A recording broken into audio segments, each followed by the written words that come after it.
익숙한 단어가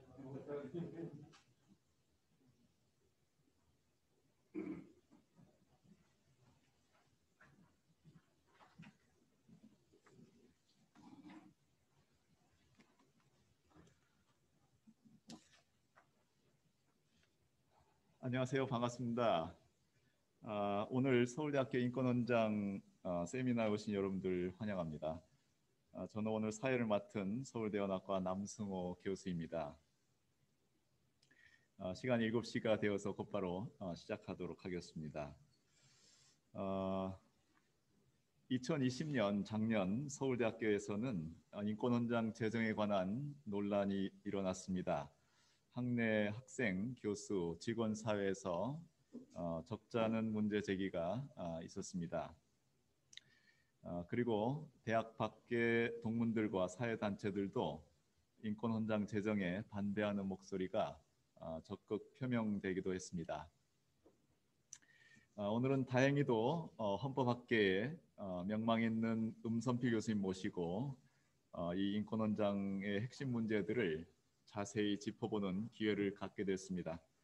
오늘 세미나에 앞서 저희는 작년 2020년에 두 차례에 걸쳐서 인권원장 바로 알기 세미나를 진행한 바가 있습니다. 11월에는 정일권 박사님 모시고 인권원장 배경 사상이 되는 프로이드 막시즘의 허구를 파헤쳐 보았습니다. 그리고 12월에는 민성길 교수님 모시고 LGBTQI 등 동성애와 관련된 의학적 문제, 특히 정신의학적 문제들을 심도 있게 이해하는 기회도 가졌습니다. 이들 강의 동영상은 유튜브 채널에서 보실 수 있습니다. 오늘 음선필 교수님 모시고 서울대학교 인권원장의 법학적 문제들을 다루게 된 것을 매우 기쁘게 생각합니다. 저희 자유와 인권을 위한 서울대인 모임 작년 11월 16일에 개최한 인권원장 포럼에서도 음선필 교수님께서 짧게 강연해 주셨는데 오늘 좀 더 자세한 강의를 듣게 되어서 감사드립니다. 음선필 교수님은 현재 홍익대학교 법과대학 교수이시면서 동대학 법과대학 학장을 역임하신 바가 있습니다.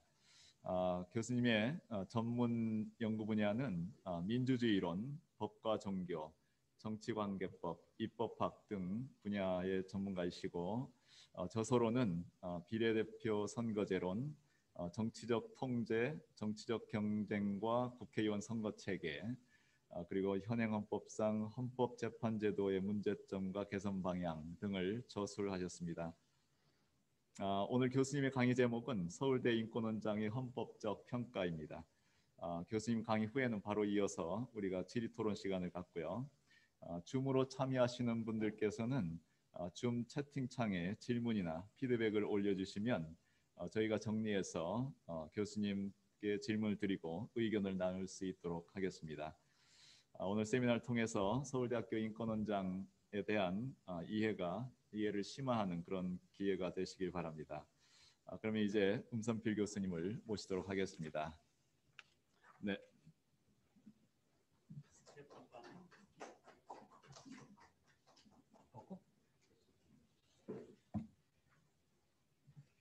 네, 반갑습니다. 방금 소개받은 음선필입니다. 먼저 이 자리에 불러주셔서 감사합니다. 사실 작년에 저희가 이런 서울대학 인권헌장에 대한 여러 법적인 문제점, 특히 제가 전공을 헌법으로 하니까 그런 문제점을 나눈 적이 있었습니다만 오늘 또 그런 기회를 좀 더 폭넓게 갖도록 해주셔서 감사드립니다. 먼저 이렇게 화면에 나와 있는 내용을 같이 보시면서 같이 살펴보도록 하겠는데요.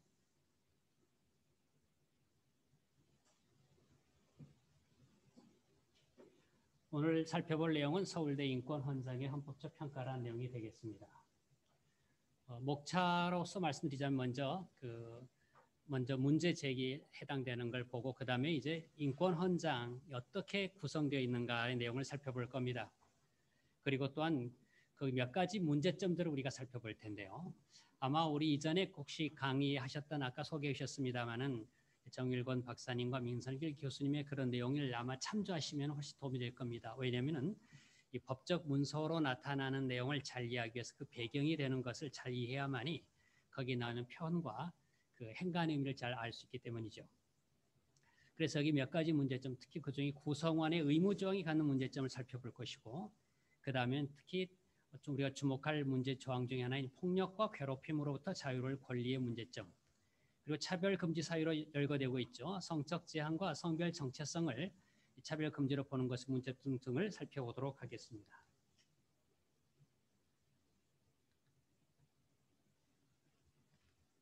먼저 서울대에서 인권은 존중되어야 한다. 이 말에 대해서 어느 누구도 이의를 제할 사람 없을 겁니다. 아마 기억하기로 2012년 정도인가요? 그때 서울대 특히 대학원생들이 여러 가지 좀 열악한 환경에서 지내고 있다라는 게 뉴스에 보도된 적이 있습니다. 그때 계기로 해가지고 서울대 내에서도 인권이 존중되어야 된다라는 많은 문제 제기가 있었습니다. 맞습니다. 문제는 이제 어떻게 할 것인가, 이제 그게 중요한 이슈가 될 텐데요.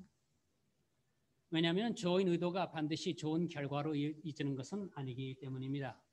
사실 2016년에도 서울대 인권 가이드라는 그런 제정 시도가 있었습니다. 총학생회하고 인권센터 중심으로. 그다음에 2020년에 다시 또 이러한 내용의 연구 보고서가 나왔고 실제 이걸 제정하려는 시도가 있었습니다. 그러나 우리가 반드시 기억할 건 좋은 의도가 반드시 좋은 결과를 가져온 것은 아니다라는 점에서 신중한 현명함이 필요하다. 이걸 강조하고 싶습니다. 인권 헌장은 전문과 그다음에 본문 18개 조로 구성이 되어 있습니다. 전문에는 이제 취지를 밝힌 바가 있고요. 제1조는 입법 목적이 명시되어 있습니다. 그 다음부터 제2조부터 제16조까지는 권리 목록이라고 나와 있습니다. 일종의 우리가 권리장전이라고 부르죠. 그런 권리 목록이 나와 있고, 그 다음에 17, 18조에는 권리 보장과 구제에 대해서 나와 있습니다.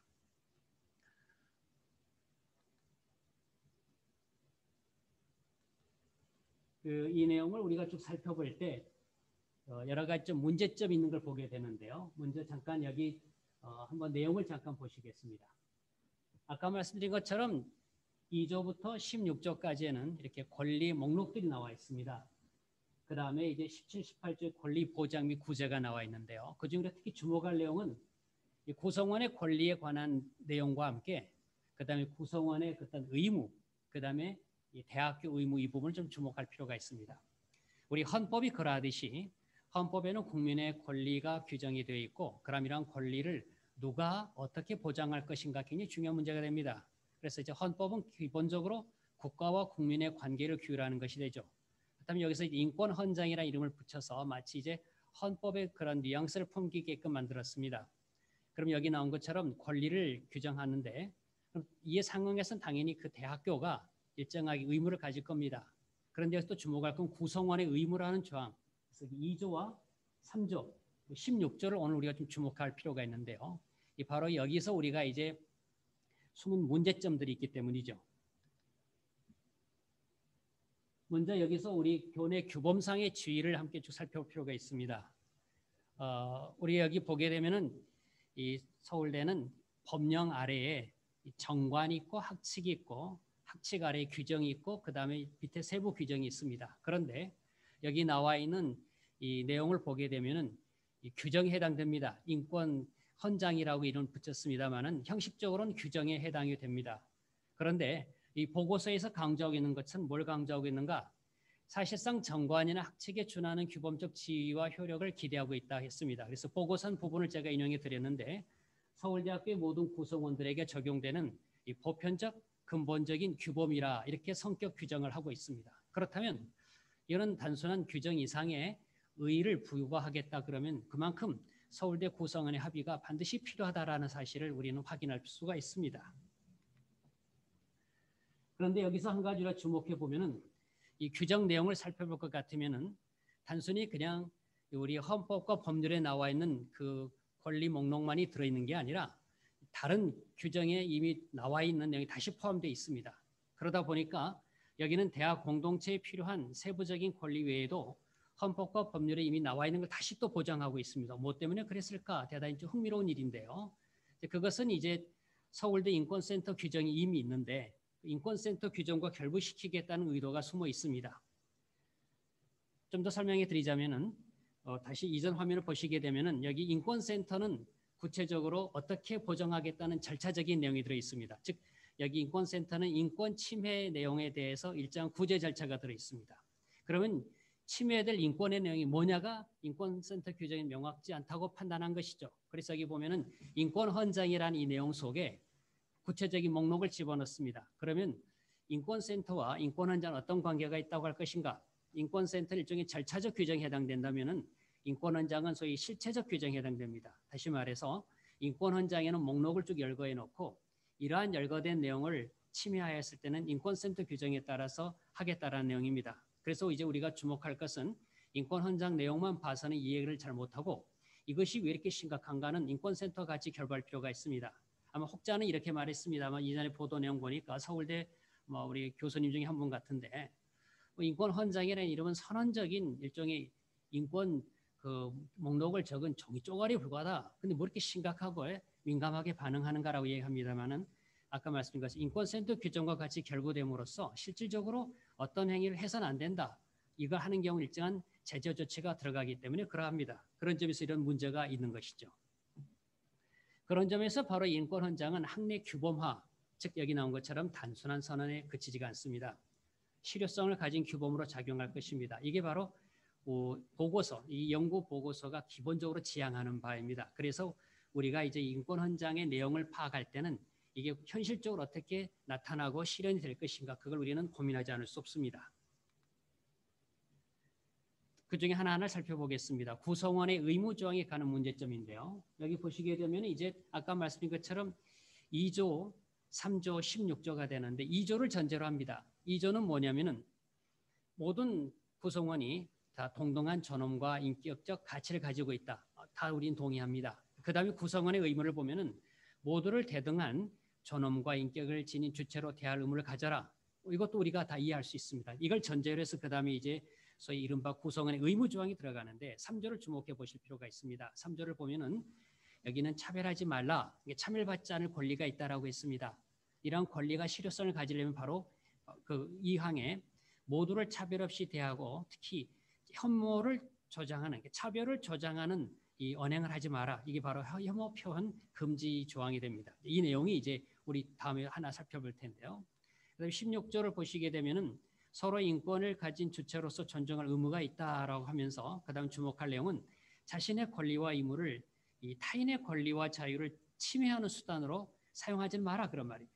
여기서 이제 우리가 살펴볼 내용은 이 인권의 헌장이니까 모두가 권리가 있다고 주장할 수 있습니다. 그러니까 특히 4조를 보게 되면 우리는 사상, 양심, 종교 표현의 자유가 있다 그렇습니다. 그러면 예를 들어서 저는 나름대로 가지고 있는 저희 학문적 신념 또 도덕적 양심의 판단에서 어떤 행위가 옳지 못하다라고 나는 말할 수 있는 표현의 자유가 있습니다.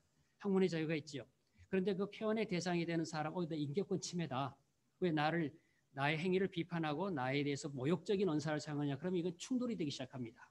그래서 문제가 되는 게 여기서 나타납니다.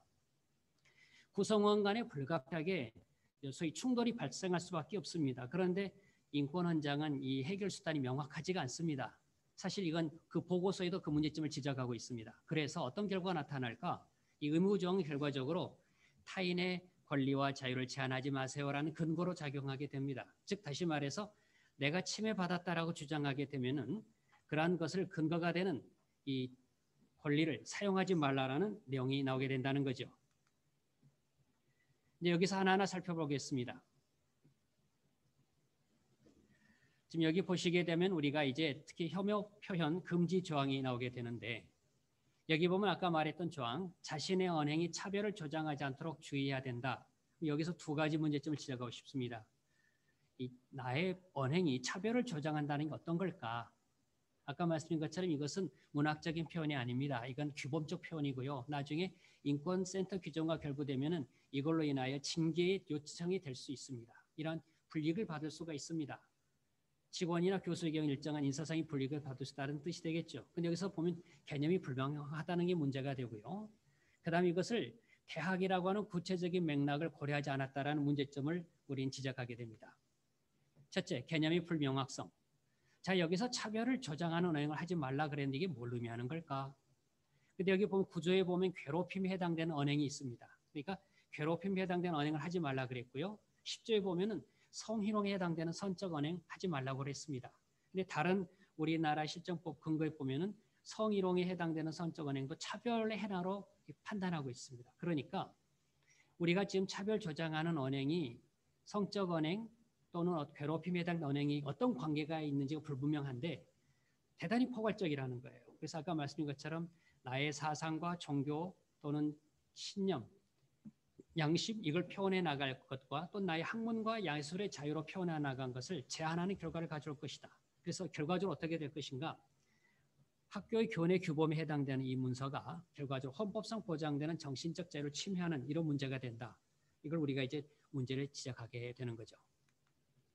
그다음 또 하나는 이 대학의 구체적인 맥락이 고려가 잘 되지 않았다. 여기 지금 이 원래 효과를 좀 약간의 애니메이션 효과를 주다 보니까 순차적으로 등장하게 되게 약간 좀 지금 겹쳐서 나타나서 약간 좀 혼란스러운 거 이해해 주시기 바랍니다. 설명해 드리죠. 우리가 이 연구 보고서에는 뭐라 그랬냐면은 대학의 구체적인 맥락을 고려해서 인권을 규정했다라고 설명을 했는데 이게 모순이 된다는 말입니다. 대학이란 무엇인가요? 바로 이것은 뭐냐면 대학의 자체는 인격을 도야하고 심원 학술과 그다음에 그 응용 방법을 교육 연구하는 장이라고 하는 게 우리 현행법에 있어서 대학의 목적이요 존재 이유입니다.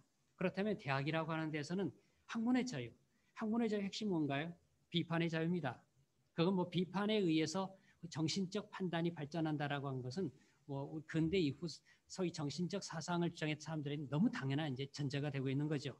특히 이제 우리가 주목할 내용이 뭐냐면 학문의 장에서는 당연한 다양한 논의가 있을 수밖에 없습니다. 그러다 보니까 자기의 어떤 생각 또 기존의 어떤 말함은 차별적인 현상가 나타날 수밖에 없어요. 특히 이제 학문의 발전이라고 하는 게 뭐냐면 기존에 당연시했던 입장을 반박하고 비판하는 데서 우리 학문의 발전이라고 우리가 이해한다면 당연히 차별적인 언사가 나타날 수밖에 없다는 현실이 됩니다. 이게 대학에서 이루어지는 당연한 자연스러운 또 요구되는 사항인데 이런 것은 일종의 차별적 언사라고 규정해버리면 그럼 입 다물고 있으란 말인가?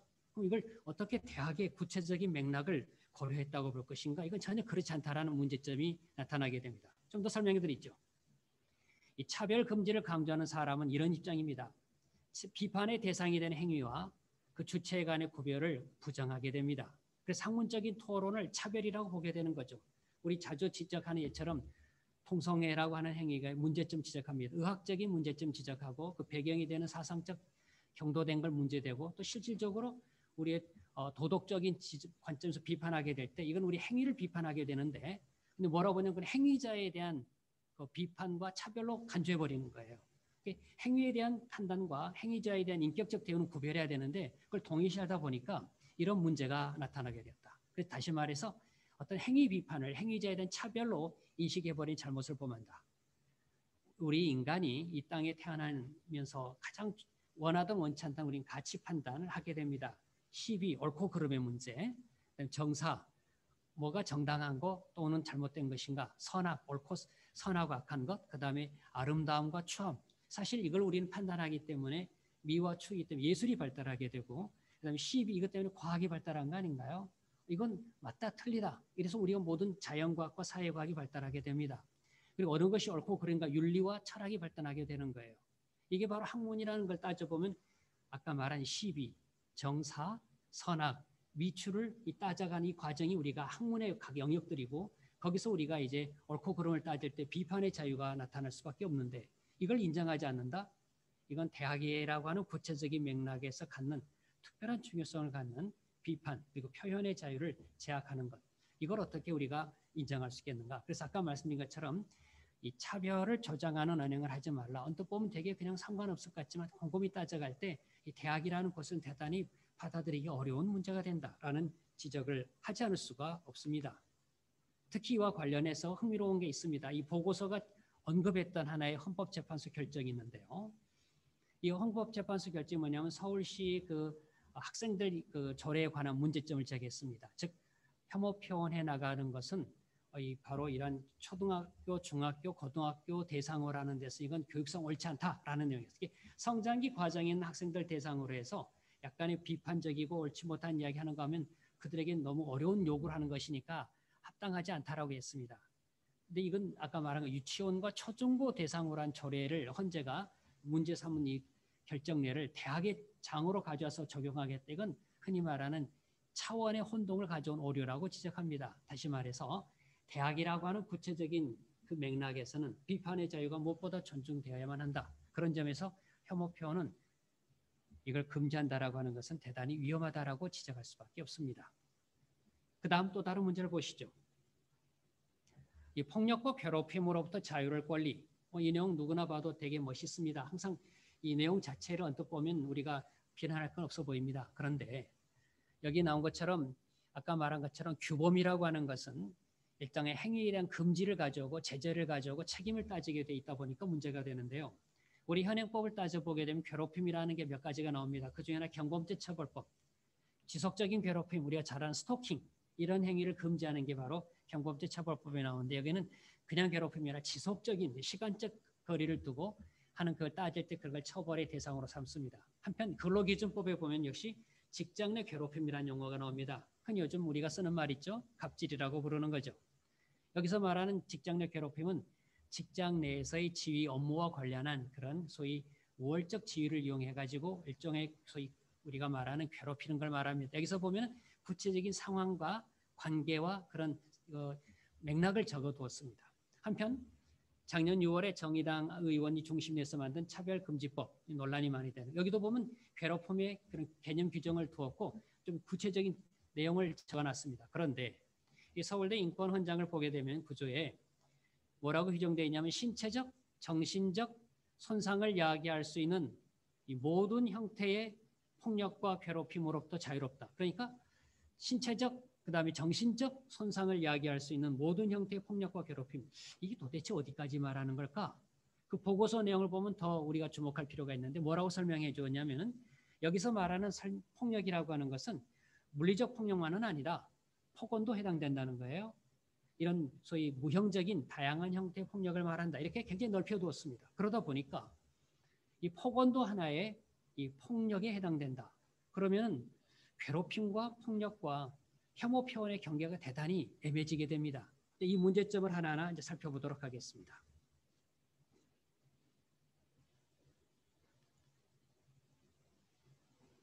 아까 말씀드린 것처럼 이 괴롭힘이라고 하는 이 내용에 대해서 이 당사자의 관계, 아까 말한 직장 내 그 괴롭힘은 선명합니다. 직장의 우월적 관계라는 게 나타나게 되죠. 또는 발생 계기, 또는 상황, 시간적 길이, 아까 말한 경범죄 처벌법 지속 쫓아다니는 스토킹을 이야기합니다. 그런 면에서 일정한 그런 구체적인 좀 특정한 그런 제한에 따른 행위를 하지 말라는 금지 규정을 두었는데 인권에는 그런 게 없어요. 그러니까 괴롭힘이 연장되는 행위 규정이 대단히 넓습니다. 예를 들어보죠. 실제 외국에서 이런 사례들이 나타났으니까 이제 같은 자기 직장 내 또는 물론 우리 학교 동료들일 수도 있겠죠. 다른 종교 가진 사람에게 이야기를 합니다. 소위 인상 상담하면서 잔석의 종교 이야기를 하면서 우리가 믿는 바를 이야기할 수 있어요. 또 전도할 수도 있고 개종을 권할 수 있습니다. 근데 상대방이 별 문제 삼지 않으면 상관이 없어요. 그럼 상대방이 듣더니 괴롭힘이다 이거. 정신적으로 괴롭히나 뭐 내가 나중에 뭐 죽고되면 뭐 심판 받는다, 뭐 영원의 형벌 받는다. 나 이런 소위 말해서 공포, 두려움 이건 내 굉장히 정신적인 스트레스 준다. 이렇게 하게 되면 이건 괴롭힘이 되는 겁니다. 바로 그러한 내용들. 우리가 또 말한 것처럼 어떤 동성애에 대한 문제점 지적하면 나 그에 대한 굉장히 모욕감을 느꼈다. 이게 괴롭힘이 된다 그런 말이에요. 그래서 우리가 말한 것처럼 어떤 장기간에 걸친 대화 정도가 아니라 짧은 시간의 대화일지라도 내가 그걸 괴롭힘 당했다 그러면 괴롭힘이 될 수 있는 거예요. 특히 괴롭힘의 그 존재를 뭘로 입증하냐 이 말은 피해자라 주장하는 사람의 신체적인 손상만 아니라 정신적인 손상을 받았다고 주장하면 역시 그것도 괴롭힘이 된다는 거. 대단히 불명확하고 또 포괄적일 수밖에 없는 이 용어. 이런 폭력과 괴롭힘을 가지고 아까 말한 것처럼 이것이 인권 침해다라고 말한다면 상당히 우리는 곤혹스럽게 된다는 거예요. 나의 행동이 어디까지 할 수 있는 건가 할 수 없는 것일까. 우리가 법치주의라는 말을 굉장히 강조합니다. 법치주의라는 게 뭐죠?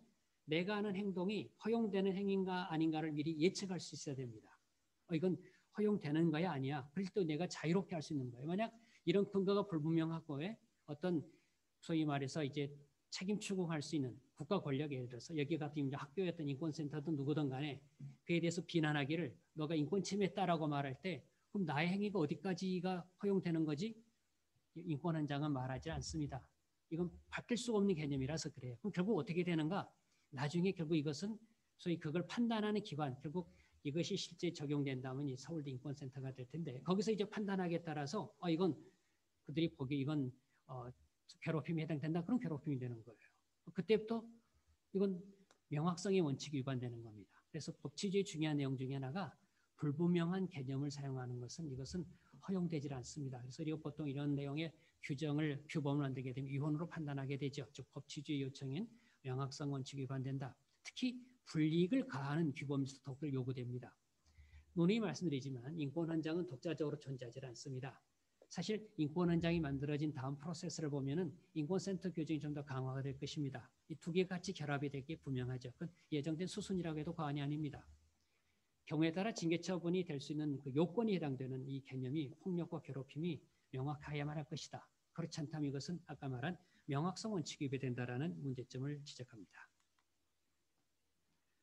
그 다음에 또 가장 큰 이슈에 해당되는 것 같이 살펴보겠습니다. 차별금지 사유로서 특히 제3조의 규정을 하기를 소위 성적 지향, 소위 그 다음에 성별 정체성, 젠더 정체성이라고 요즘 표현하기 더 적절할 겁니다만은 이런 내용이 들어 있습니다. 그럼 우리가 여기서 이제 생각하는 건 차별금지 사유로서 성적 지향, 그 다음에 성별 정체성을 집어넣은 것이 왜 논란이 되는가? 이에 대한 것은 사실 이 인권헌장을 주장하는 사람들이 사실 굉장히 강조점을 두고 있습니다. 여기 약간 표시해 두었던 파란 그 바탕의 글을 보시죠.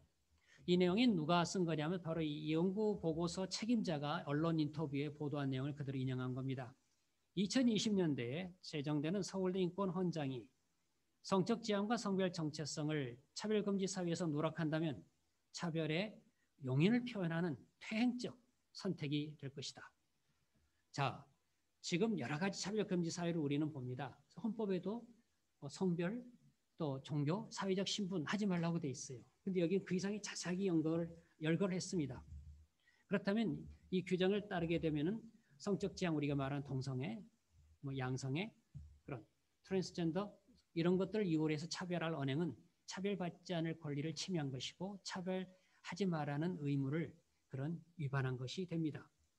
그만큼 인권헌장에 있어서는 이 성적 지향과 성별 정체성이 차지하는 비중이 상징이랄 만큼 크게 되었다. 그러니까 이걸 양보한다면은 이건 안 하는 것과 같다라고 본다는 것. 왜 이렇게 강조할까? 아까 우리 처음에 말씀드렸지만 사실 이 대학원생들이 교수님들에 의해서 때로는 뭔가 힘들게 하기 때문에 좀 반발했다. 그래서 좀 인권헌장, 인권규정 하자. 그런 취지는 다 공감합니다. 사실 신분이 어떠하든 간에 교직원이든 또는 학생이든 또는 누구든 간에 서로가 서로를 우리가 잘 아는 중요한 원리인 것처럼 내 이웃을 내 몸과 사랑하라 이렇게 되면 아무 문제가 되질 않아요. 서로 존중해 준 문제가 되지 않습니다. 그렇지 않으니까 문제가 돼서 인권에 대한 그런 요구가 생긴 건 맞습니다. 그런데 왜 갑자기 이런 성적 지향과 성별 정체성이 그렇게 집착을 하는 걸까? 이 점에 대해서 우리가 좀 살펴볼 약간의 사이드 얘기겠지만 좀 꼭 짚고 넘어갈 내용이 있습니다. 동성애, 성소수자라고 부를 수 있는 대표적인 동성애를 인권화하자는 이 국제적인 움직임, 이 시대의 풍조라고 부를 수 있는데 이걸 좀 살펴보겠습니다. 사실 아마 지난 혹시 그 강의 시간에 들으셨을 텐데 우리가 말한 지금 동성애, 이런 동성결혼 등등 트랜스젠더 요즘 사회적 이슈가 되는 많은 사건들이 그냥 나타나지는 않았습니다. 사실 국제기구를 비롯해서 동성애가 인권화로서 존중이 됐습니다. 여기 보면 1990년대 스토리를 좀 열거해 주었는데요. 좀 더 배경 설명드리면은 이제 사실 1990년이라고 하면은 현대사에서 중요한 하나의 분기점이 됐습니다. 뭐냐면 소위 공산주의 사회주의 체제의 국가인 소련이 이제 망하게 됐죠. 그 다음부터 소위 흔히 말하는 동서냉전이 사라져버립니다. 국제시대에서, 국제사회에서 또 국제기구에서 주된 이슈가 아마 그땐 이념적 대결이 굉장히 논의가 되다가 갑자기 사라져버리게 되면서 인권을 강조했던 많은 사람들은 어디로 관심을 쏠려하게 됐냐면 소위 소수자에 대한 관심을 찾게 됐습니다. 그전에는 주로 어디까지 나왔냐면 이제 우리가 잘 아는 여성, 그 다음에 또 뭐랄까 제3세계, 그 다음 또 장애인 하다가 이제 또 다른 없을까 하다가 점점 관심을 갖게 되는 게 이제 여기 나온 것처럼 동성애자를 비롯한 사람들에게 관심이 기울어지기 시작했습니다. 물론 그 전 배경은 또 유럽의 소위 말한 68혁명으로 불리웠던 그 시절부터 이어졌습니다. 드러나는 현상만 보겠습니다. 주목할 것은 1993년 제2회 비엔나 세계인권대회에서 소위 젠더 폭력이라는 용어가 등장하기 시작했습니다. 그러니까 이제 이게 우리가 주목할 현상이다. 이걸 굉장히 우리가 지켜봐야 된다 이야기를 했고요. 94년에 이제 자유권 규약위원회라고 하는 하나의 그 기구가 있는데 이거 미리 말하면 그렇게 대표적인 기구는 아닙니다. 하여간 전문가들의 하나의 그런 모니터링 기구를 할 수 있는데 여기서 주목할 만한 하나의 그 사례를 다룹니다. 호주의 태즈메니아라는 조그마한 어떤 주가 있어요. 거기에 형법 규정이 뭐가 있었냐면 남성 간 성행위를 처벌하는 형법 규정이 있었습니다. 근데 이것이 이제 문제가 됐어요. 이것이 바로 소위 인권을 침해한다라고 할 때 소위 그런 문제를 삼았습니다. 그래서 여기 소위 말해서 이러한 동성 간 성행위를 왜 처벌하냐? 이성 간에는 뭐 전혀 문제 삼지 않는데 왜 동성 간에 처벌하냐? 그래서 뭐 평등의 문제니 그다음에 이건 소위 말해 성에 의한 차별이다라고 이야기했어요. 여비리 말하면 성은 여기서만 섹스라고 불리우는 소위 생물학적 성에 따른 차별이라는 규정을 이걸 넓게 해석하기 시작합니다. 그건 뭐냐면 바로 이 젠더의 차이다 해석해 나가기 시작하면서 이거 시정 권고를 내리니까 호주가 이걸 그냥 받아들여 버렸어요. 형법을 폐지하게 됩니다. 이게 어떤 의미에서는 이제 소위 이쪽 진영에 있는 사람들로서 굉장히 획기적이고 고무적인 하나의 사례가 됐습니다. 그래서 이제 그때 봐라 말이지. 이때부터 이런 걸 존중해줘야 될 상황이라고 이야기하게 됩니다. 95년에 보면은 베이징 유엔 세계 여성 대회라고 한 데서 여기서 뭐가 나오냐면 소위 베이징 행동 강령이 채택이 되는데 이때부터 이제 젠더 평등이라는 용어가 공식적으로 채택이 되는. 그 전에는 성평등이라는 용어를 썼습니다. 소위 섹스 이퀄티 또는 뭐 우리 말한 것대로 이제 equality between men and women 이런 식으로 예리했는데 그 다음부터는 이 섹스라는 용어를 빼고 그다음에 젠더라는 용어를 공식적으로 채택합니다. 젠더 이퀄리티라는 용어를 사용하게 됐습니다. 이 젠더 평등이라고 우리가 번역할 텐데 요즘 이걸 우리가 그냥 성평등으로 번역하다 보니까 언어적인 혼란이 나타났어요. 아마 이런 문제, 젠더를 뭐로 번역할 거냐 이건 우리 언어학 담당하신 교수님 책임지고 좀 검토해 주셔야 됩니다. 언어적인 혼란이 나타나기 시작했는데 여하튼 이 젠더 평등이라고 하는 용어가 등장하면서부터 국제적으로 이런 게 인권이 화되기 시작합니다. 그 다음부터 이제 90년대 중반에는 국제 인권을 논하는 자리에서부터는 이제 젠더 퀴어에 대한 폭력을 행사하지 마라, 차별하지 말라 이런 게 굉장히 목소리가 높아지게 되고 이걸 또 마치 규범화하는 움직임이 나타나게 됩니다. 그 대표적인 게 잠깐 소개해드릴 욕 야카르타 원칙이라고 부를 텐데요. 이것도 대단히 좀 곤혹스럽습니다. 번역할 때. 영어로는 쪽 자카르타라고 하지만 우리 국어식 표현은 요즘 우리나라는 욕 야카르타라고 번역을 하더군요. 근데 여기서 프린시플이라는 말을 원칙이라고 번역하는 게 적합한가에 대한 논란이 많습니다. 언뜻 이제 그냥 편의상 원칙이라고 했지만 아마 그 의미는 국제적으로 굉장히 그 권위를 두기 위해서 이렇게 표현했는데 아마 실제적인 내용 보면 하나의 일종의 지침 정도에 해당됩니다. 여하튼 그 정식 명칭은 뭐라 정했냐면은 성적 지향과 젠더 정체성 관련 이슈에 대하여 정리한 소위 국제인권법 적용의 하나의 원칙이라는 이름을 가지고 있습니다. 그래서 29개의 열거를 했어요. 자기들 프린시플을 해가지고 이건 소위 국가가 반드시 지켜야 할 거다고 선언을 합니다. 근데 사실 이게 제정한 사람은 국제법상의 어떤 국가의 대표성을 갖고 있지는 않고요. 이쪽에 관련된 소위 운동가들, 그다음에 국제법 관련된 사람들 등등이 모여서 했습니다. 근데 그 파급 효과가 생각보다 좀 크게 나타났습니다. 그 취지는 뭐였냐 그러니까 우리 현행 국제인권법에서도 젠더 키어가 권리를 가지고 있다라고 주장을 하고 또 국가는 그에 상응할 의무를 가진다라고 하는 걸 아주 세세하게 열거를 했습니다. 그래서 이건 종래 세계 인권 선언을 비롯한 여러 다양한 인권 선언들이 있었는데 거기 나와 있는 모든 사람 인권이라는 용어를 다 젠더 퀴어의 관점으로 바꿨습니다. 재해석하고 재구성한 나름대로 이것을 자기들 소위 마그나 카르타 같이 만들었다고 볼 수 있죠. 이게 2006년에 만들어지게 되는데요. 그 다음에 이걸 위해서 소위 활동가 가이드가 만들어집니다. 2010년에. 그래서 이걸 가지고 활동가 가이드는 뭐냐면 바로 여기 야카르타 지침 원칙이 전 세계에 어떻게 적용이 되고 구현이 되는가 자기들 나름대로 성공 사례를 모아뒀어요. 그래서 굉장히 익사이팅했습니다. 봐라 세계 각 나라에서 하고 있다. 그중에 한 예를 들면 네팔. 사실 좀 미안한 얘기죠. 네팔이 그렇게 법적 인지도가 높지도 않은 그런 나라였는데 그쪽에 법원에서 그 성을 제3의 성을 인정하라. 여권인가 할 때 남자 여자 말고 제3의 성을 인정하라고 소송을 제기하는데 근거를 바로 여기 야카르타를 제시했어요. 그랬더니 법원에서 그러네. 이거 국제적으로 인정되는 그 하나의 그 내용 아니냐고 받아들여준 사례가 나타났습니다. 그러니까 이거 대단히 성공적이라면서 이걸 또 이제 많이 홍보를 하기 시작한 그런 내용의 몇 가지 안들을 소위 활동 사례를 모아둔 거죠. 그로부터 10년 후 이 야카르타 원칙 플러스 10이라고 해서 10년 지나면 소위 증보판을 냈습니다. 그래서 더 추가해서 만들었죠. 자, 이와 같은 내용이 결과적으로 각 나라에서 젠더 퀴어와 이걸 지지하는 사람들의 이른바 성혁명을 위한 소위 지침서로 사용되고 있습니다. 그래서 이제 많은 나라에서 이걸 가지고 활용합니다. 그래서 어떻게 하는가? 이것은 자기들 나라의 국제법적인 아무런 근거가 없다는 거. 그런데 이제 뭘 하니 이걸 자주 반복해서 쓰다 보면 이른바 관성, 관행, 관습, 소위 소프트로라고 자기들끼리 부르는 소위 국제적으로 하는데 그런 개념을 쓰겠다라는. 그래서 이걸 자주 쓰면 그 다음부터 규범화된다.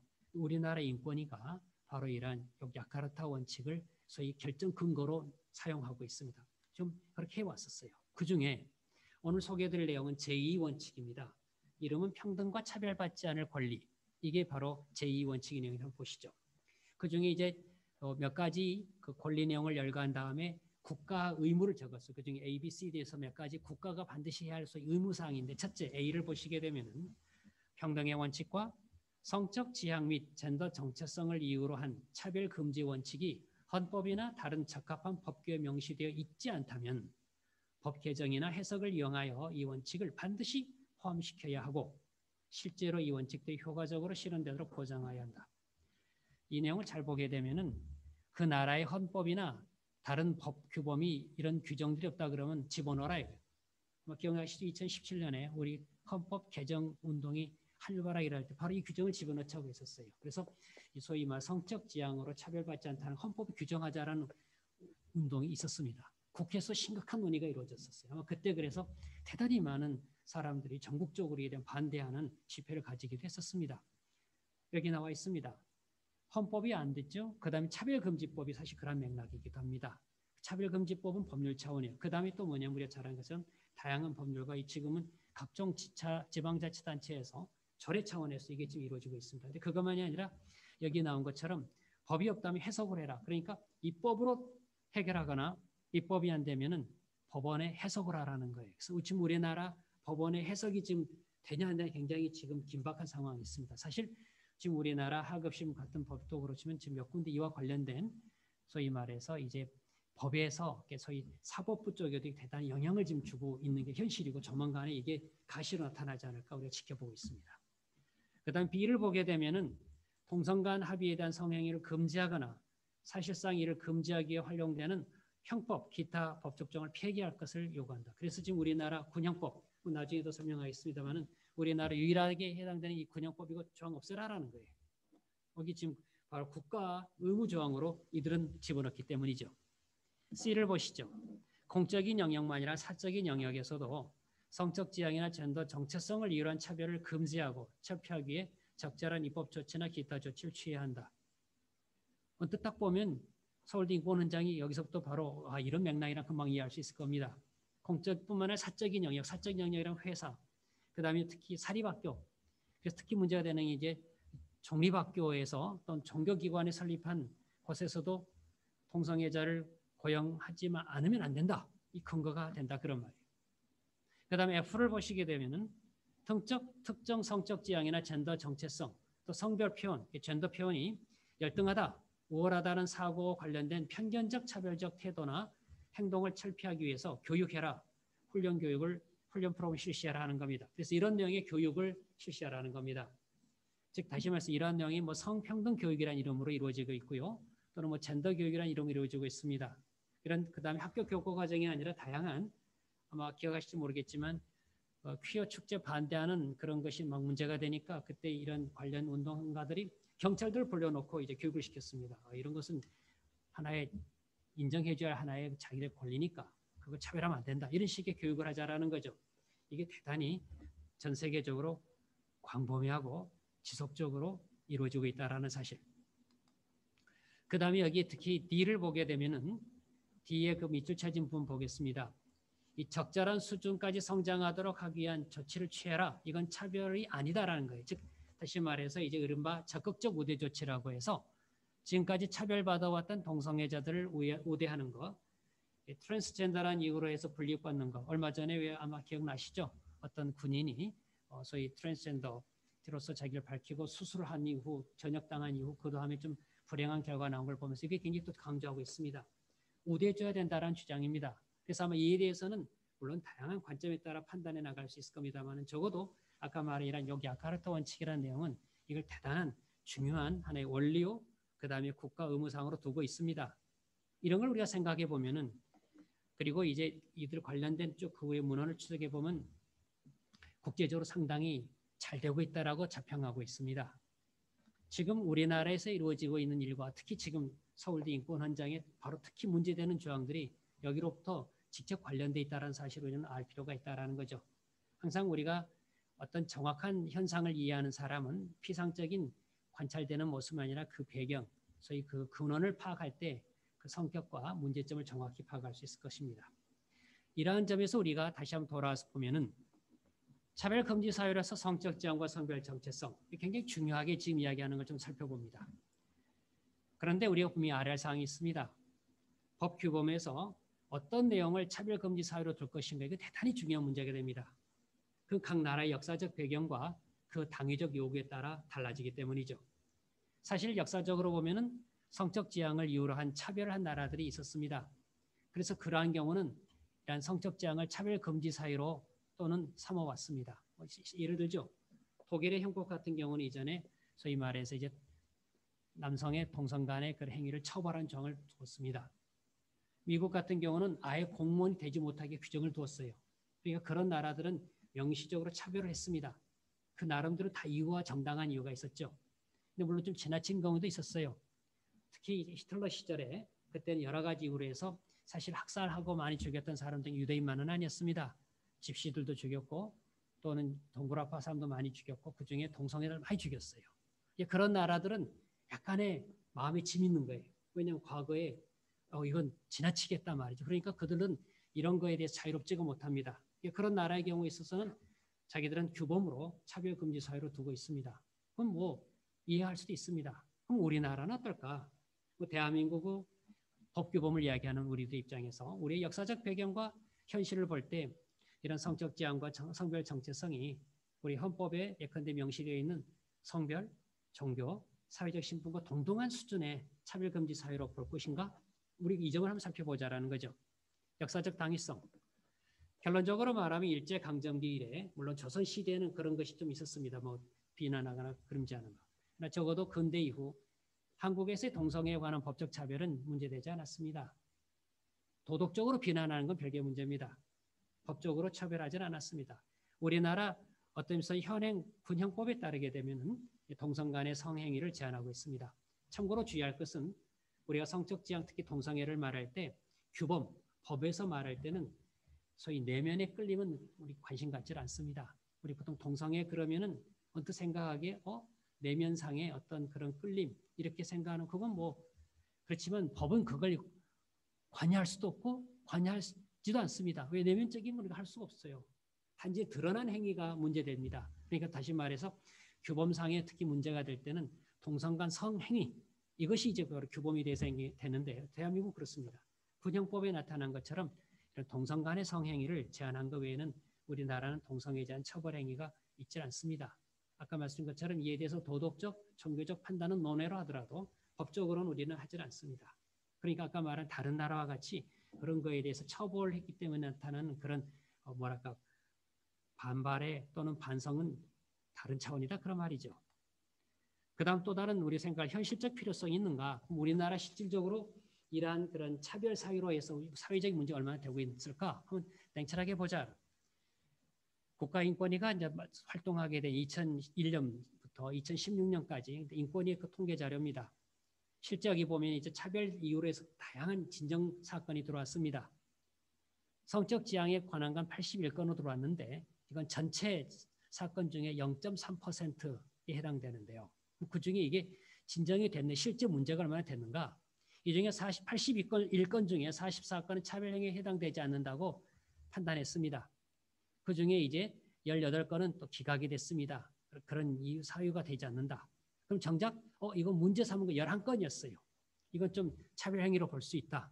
그래서 권고 결정이 내려졌는데 그러나 적어도 인권위가 명확한 차별행위라고 할 때는 수사 의뢰나 조정이나 고발이나 징계, 권고를 내릴 때는 이건 심각한 사회로 판단했을 때는 근데 한 건도 없었습니다. 그러니까 이건 좀 문제가 좀 있다라고 판단했지만 지금 실질적으로 우리가 말한 것처럼 인권이 스스로 판단하기에 어떤 그런 명확한 차별이나 보질 않았다는 거예요. 다시 말씀드리지만 감정적으로 우리가 사람 미워하고 싫어하고 그럴 수 있는 건뭐 개개인의 자유도 또 개인의 감정의 영역이라고 봅니다. 그러나 이게 그 사람에게 어떤 피해가 되는 소위 우리가 말하는 명확한 차별행위가 될 때는 인권위가 개입할 수밖에 없습니다. 인권위 역할이 그러니까요. 2017년 그 후 통계를 보게 되면은 여기는 한 해 259건이 됐어요. 이건 되게 흥미로운데 왜냐하면 제가 이 논문에서 이전 논문에서 2016년까지를 많이 그때까지 제가 2017년 발표한 논문이었으니까 했습니다. 인권이 사실 없잖아 그랬더니 갑자기 그 다음에 259건이 갑자기 접수가 되고 웬일이지? 너무 의아하게 생각했다. 갑자기 그동안 안 했던 게 갑자기 들어갔나? 아니면 뭐 그때에 대한 전 상당히 좀 의심스러워 이게 무슨 사건인지. 근데 적어도 그 해 우선 12건인데 다 차별행위를 받아들이지는 않았습니다. 2018년 그 전년 사건이 이제 그다음 다뤄지게 됐는데 차별행 사건 251건인데 247건 인용을 했어요. 아마 이건 인권위의 그 구성원이 많이 바뀌면서 아마 뭔가의 실적 작용이 아닌가 저는 이렇게 좀 의문을 제기해 봅니다. 뭐 이게 아니라 그럼 인권위 쪽에서 밝혀지길 바랍니다. 저도 사실 그게 굉장히 궁금한데 그렇지만 역시 여기서도 명확한 차별 행위가 발생했을 때 인권위가 내린 수사 의뢰, 조정, 고발, 징계 권고 결정은 없었습니다. 즉 다시 말해서 지금 우리가 언론이나 또는 사람들이 말할 때 대단히 차별 행위가 심각한 걸 얘기하지만 사실 그렇게 많지는 않다. 물론 최근에 우리가 요즘 특히 어떤 사회적인 이슈가 된 사건이 나오는 걸 봅니다. 그건 우리가 좀 잘 판단할 필요가 있어요. 실제인지 아니면 언론이 그렇게 키워서 하는 건지에 대해서는. 여하튼 우리가 이 점에 대해서는 우리가 좀 더 나타난 현상에 대해 잘 밝혀볼 필요가 있습니다. 적어도 지금까지 우리가 상황으로 볼 때 여기 보면 몇 가지 예를 들었습니다. 대학가에서 우리 당장 서울대만 하더라도 총학생회장이 커밍아웃 당당하게 하고 학생회장을 했다는 거 잘 아실 겁니다. 대단히 획기적인 일이었죠. 그걸 계기로 삼았는지 몇몇 대학에서 나타났습니다. 지금 보면은 적어도 대학가에 있어서 다른 경우 논의를 없이 적어도 우리 인권헌장을 서울대 인권헌장 이야기를 하니까 대학가에 있어서 성소수자가 현재 보면은 자기의 존재를 드러내고 활동하고 있는 걸 우리는 어떻게 이해할까? 우리가 말하는 그런 식의 소위 말해서 외국에서 심각한 인권화 논의가 될 정도로 또 우리나라에서 그렇게 그런 현상이 과연 우리가 이렇게 심각한 걸까? 이 점에 대해서 우리가 좀 잘 생각해보자 그런 거예요. 적어도 이걸 강조하고 주장하는 사람들이 흔히 내세운 논리가 뭐냐면 역사 구조적 편견과 차별의 유산이기 때문에 이건 바꿔야 된다. 이건 오히려 우대해줘야 된다라고 논리를 폈습니다. 그러면 그러한 논리에 맞게 지금 현실이 맞는가? 그렇지는 않다라는 거예요. 물론 우리가 그러한 사람들을 차별하자라고 이야기한 건 아닌데 인권헌장이라고 하는 규범력을 가지고 있는 걸 통해서 이것을 그만큼 강하게 보호하고 또는 그에 대해서 비판하는 것을 반대할 정도로 그렇게까지 강한 정도가 있는가? 그래서 입법의 필요성이라는 거예요. 뭐든지 입법을 만들 때는 반드시 필요성을 근거하지 않으면 안 됩니다. 우리가 그걸 보고 억압 기재라고 부릅니다. 필요하지 않는데 왜 해? 앞으로 있을 것 같아서 미리 한다. 그러지는 않습니다. 입법이라고 하는 것은 사후에 우리가 나타날 게 기본적이고 이해가 되는 거예요. 근데 사전에 미리 하겠다. 물론 이제 대단한 선한 법이어서 그런 걸 이해할 수 있겠지만 현재 이 법은 우리가 보기엔 선하지 않기 때문에 문제라는 거예요. 그 다음 문제입니다. 성적 지향이 차별금지 사유로 합당할까라는 질문은 또 다른 차원의 질문이 하나 있습니다. 이건 성적 지향을 인정할 거에 대해서는 이건 우리가 도덕적 판단 대상이라고 보기 때문에 그렇습니다. 이 점에 대해서는 논란이 있을 때 다시 한번 하나하나 살펴봅시다. 우리 지금 법 규범에서 승인되어져 왔던 차별금지 사유가 있습니다. 성별, 그 다음에 그의 종교, 사회적 신분, 연령, 언어, 인종, 출신 지역, 신체적 장애, 정치적 신념 이런 것들은 우리가 흔히 말한 도덕적 논란의 대상의 범주로 포함시키지는 않습니다. 적어도 우리가 차별해서는 안 된다라고 하는 것은 우리가 그 이유가 뭐냐면 우리가 그를 차별함으로써 그의 존중함, 그의 어떤 주관적인 가치를 우리가 부당하게 해칠 때 우리는 그걸 하지 말라라고 하는 거죠. 즉 다시 말해서 우리가 차별금지 사유로 삼는 것은 역사적으로 개인이 선택할 수 없는 상태에서 이미 주어진 거. 어떡한 거야? 내가 남자로 태어나고 여자로 태어난 거. 연령, 언어, 인종, 출신 지역, 그건 내가 선택한 거 아니야. 그렇다고 해서 그걸 차별하면 어쩌란 말이긴 법이 안 나올 겁니다. 이런 것 또는 내면의 자아와 동일시할 수 정도의 개인의 정체성과 매우 기밀하다고 보는 것. 정말 그의 정체성을 동일시할 수 있다는 것. 그래서 개인의 귀책으로 돌릴 수 없는 사유거나 다른 선택을 요구할 수 없는 사유로 이걸 차별하는 것은 개인의 책임 능력을 벗어난 거기 때문에 부당하다라고 판단합니다. 즉 이런 걸로 비판해서는 안 되고 그런 걸로 차별해서는 안 된다. 여기서 이제 굉장히 중요한 질문이 나옵니다. 성적 지향이 선택의 여지가 없는 건가? 그렇죠. 이 점은 아마 우리 지난번에 또 우리 의학적 판단을 통해서 볼 필요가 있어요. 그러니까 성적 지향이 차별 사유인가 아닌가는 흔히 말해서 어떤 정치적인 옳고 그름으로 따지는 게 아니라 의학적인 또는 정신의학적으로 판단할 문제가 더 정확한 거예요. 그러니까 어떤 규범적인 판단 이전에 반드시 사실적인 과학적인 판단을 전제로 하지 않고는 안 됩니다. 그건 대단히 위험한 거예요. 그건 단순한 이념에 불과할 수 있기 때문에 그렇죠. 그러나 오늘날 이제 많은 과학자들이 의학자들이 밝힌 바에 따르면 성적 지향이 선천적인 것이라고는 아니다라고 하는 게 오늘날 많은 연구 결과가 나온다. 초기에는 이제 물론 동성애 결정하는 유전자가 있니 뭐 어떤 염색체 뭐가 있니 등등등의 생물학적인 결정론으로 판단해서 어쩔 수 없다라고 주장했지만 오늘날은 그게 아니다라고 밝혀진 이상 그렇다면 소위 말해서 이런 성적 지향이 부득이한 선천적 소인이 아니라고 그래서 치유할 수 없다라고 본 게 아니라면 이걸 가지고 판단해서는 안 된다. 왜냐하면 오늘날 많은 경우에 탈동성애자들이 있고 그다음에 트랜스젠더로서 나타난 자기 돌이킨 사람이 있다 그런 말이에요. 탈트랜스젠더라는 것이 있는 거예요. 또 물론 다시 또 돌아간 사람이 있다는 거예요. 그러니까 이건 왔다 갔다 하는 걸 우리는 어떻게 설명할 것인가? 그렇게 따져볼 때 선천적인 사유로 볼 수 없는 내용이라면 이것에 대해서 전혀 이걸 근거로 해서는 달리 대우해서는 안 된다. 이건 무리한 요구다 그런 말이죠. 그래서 이 점에 대해서 논란이 많다. 자, 계속 설명드리자면은 성적 지향에 대해서는 방금 말씀드린 것처럼 종교적, 학문적, 양심의 관점에 따라 다양한 가치 판단이 가능하다고 볼 것이다. 이런 도덕적 판단의 대상이 될 수 있음에도 불구하고 이로 인하여 차별해서는 안 된다고 말한 건 그건 무리하다 그런 말이죠. 만약 그러면 동성애에 대해서 예를 들어서 우리가 동성애를 주로 이야기하니까 자유로운 도덕적 판단을 하지 못하게 내린다는 것은 일종의 그건 비판의 자를 누르는 것 이상의 억압이 아닌가. 그래서 이건 대단히 우리가 받아들이기 어렵다 그런 말이에요. 그래서 저거 다시 말씀드리지만 우리가 그러한 사람을 차별하자고 지금 주장하는 건 아닙니다. 판단할 수 있고 비판할 수 있고 또 그대로 선택할 수 있게 하자 그런 말이에요. 그래서 흥미로운 건 뭐였냐면은 이 미국 같은 경우에 몇 사례를 찾아보니까 저희 탈동성애자들이 이제 항의를 벌입니다. 왜 우리 그 동성애 치료받게 해달라는 거였어요. 그러니까 원래 지금 미국의 많은 나라는 동성애 치료하지 말라는 법을 뒀어요. 왜냐하면 동성애는 치료할 것이 아닌데 왜 치료하냐고 금지법이 뒀었고 또 못하게 만들었어요. 그러니까 나중에 탈동성애자들이 야 우리 치료받고 싶다 이거예요. 왜 못 받게 하는 거야? 라고 또 주장합니다. 이걸 어떻게 할 것인가. 그러니까 지금 동성애를 선천적이라는 사람이 가장 싫어하는 사람이 누구냐면 탈동성애자들이에요. 그 사람들은 존재할 수 없는 사람들이에요. 왜냐하면 타고난 사람들이기 때문에 자기들은 그렇게 살아야 되는데 그게 자기의 가장 유일한 선택이고 행복한 선택이고 잘해야 되고 그걸 뒷받침해 주는 게 자기들이 임무라고 과제라고 했는데 탈동성애가 나타나서 아니다 라고 말하니까 굉장히 곤혹스럽게 된다는 거예요. 그런 점에 있어서 이걸 우리가 차별금지로 삼는 것은 합당하지 않다는 반대가 나옵니다.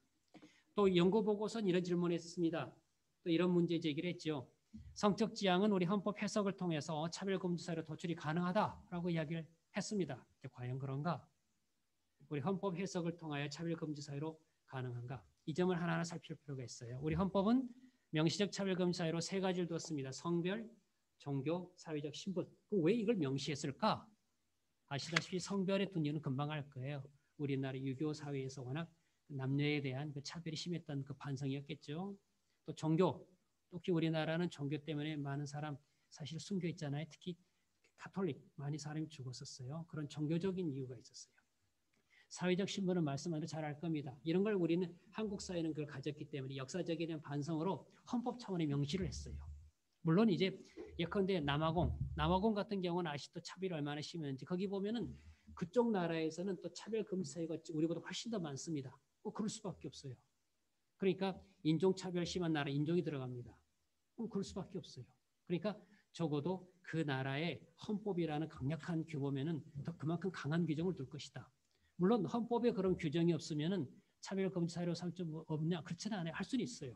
그래서 여기 나온 것처럼 여기 이제 헌법 해석이 두 가지가 있습니다. 입법 해석이 있고 사법 해석이라는 게 있어요. 입법 해석은 법률로서 만들어내는 거 해석을, 그다음에 사법 해석 판결로서 내리는 건데요. 그중 입법 해석을 보겠습니다. 입법 해석은 문자 그대로 헌법의 그 의미를 국회가 법률을 만들면서 이렇게 해석을 내립니다. 그래서 국회는 헌법의 헌법에서 요구되는 평등 원칙을 입법으로 구현할 수가 있죠. 그러니까 헌법에 명시되지는 않았지만 어떤 사항을 차별금지 사유로 정할 수 있습니다. 그런데 어떤 것을 차별금지로 삼을 것인가, 이건 이제 국회가 정할 때 국회의원이 마음대로 할 수는 없죠. 사회적 합의에 따라 이게 바로 입법의 민주성이에요. 우리가 말하는 민주적 원리의 핵심적인 내용 중에 하나가 국회가 민주적으로 구성되는 것 당연합니다. 그다음에 국회에서 의사결정 내리는 바로 입법도 국민의 다수의 의사를 따르는 건 그 입법의 민주성에 당연한 요구가 될 것이다. 물론 헌법의 원칙을 위반해서는 안 될 겁니다만, 그렇다면 우리 현행 법체계에서 차별금지 사유로 인정되는 건 성별, 종교, 사회적 신분 외에 있습니다. 장애, 연령, 근로 형태, 국적. 이러한 제정을 하게 된 데는 다 이유가 있었어요. 그만큼 국민적 합의가 이루어졌다. 그렇다면 이제 우리가 질문해 보고 싶은 건 성적 지향과 성별 정체성, 젠더 정체성을 차별금지 사유로 명시할 국민적 합의가 있는가? 이건 우리가 확인할 문제입니다. 만약 대한민국이 민주공화국이라는 걸 우리가 이제 받아들이고 있으니까 국민 대다수가 원한다 그러면 이건 뭐 입법을 하는 걸 우리가 막을 수는 없을 겁니다. 이 입법이 옳으냐 그러냐 건 논의와 또 다른 차원의 문제가 되겠지만 그건 적어도 입법 해석은 그러합니다. 그 다음에 사법 해석을 잠깐 살펴볼 필요가 있습니다. 사법 해석을 살펴보면은 사법 해석은 이 법원의 판결로 나타나죠. 우리나라 중요한 판단은 잘 알다시피 대법원의 판결과 헌법재판소의 결정이 바로 중요한 하나의 해석이 됩니다. 즉 거기서 결정한 내용을 우리는 하나의 권위 있게 받아들이기 때문이죠. 그렇다면 우리가 살펴볼 필요는 헌법, 특히 헌법재판소와 대법원의 판결인데 그럼 우리나라 실제 상황에서 이렇게 이루어지고 있는가 좀 살펴볼 필요가 있는데요.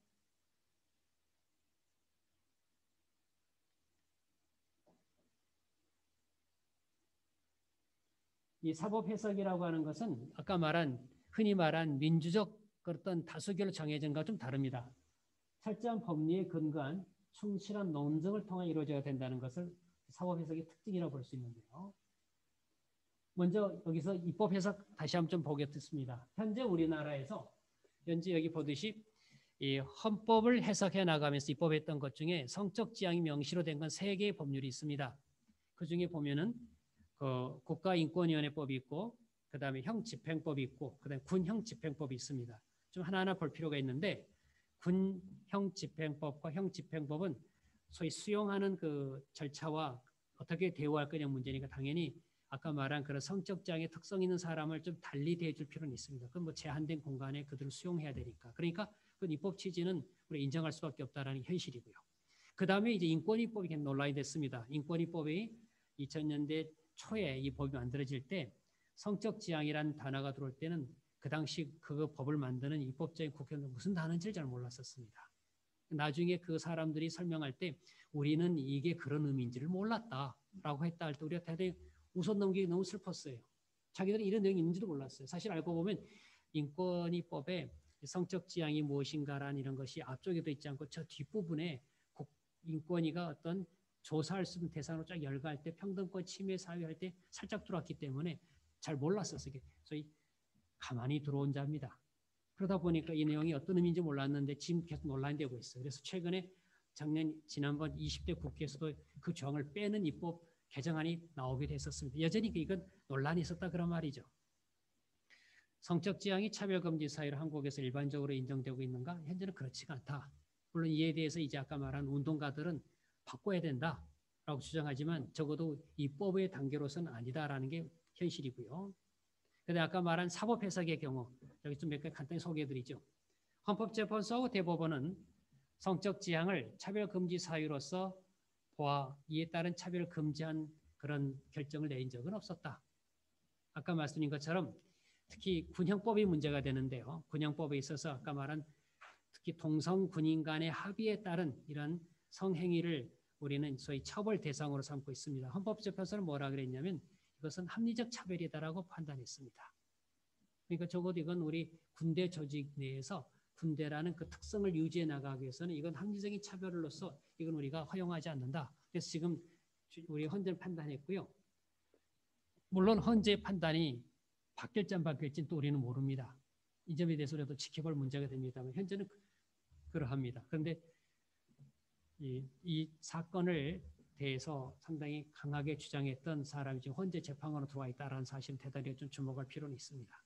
적어도 이 점에 대해서는 우리 명확한 입장을 취해주고 있습니다. 헌재 아직까지는. 그 다음에 대법원은 뭐라고 보았는가?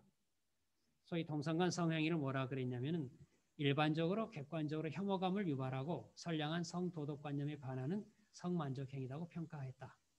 이게 지금 현재 우리의 사법 해석이다. 물론 해석이라고 하나 바뀔 수도 있습니다.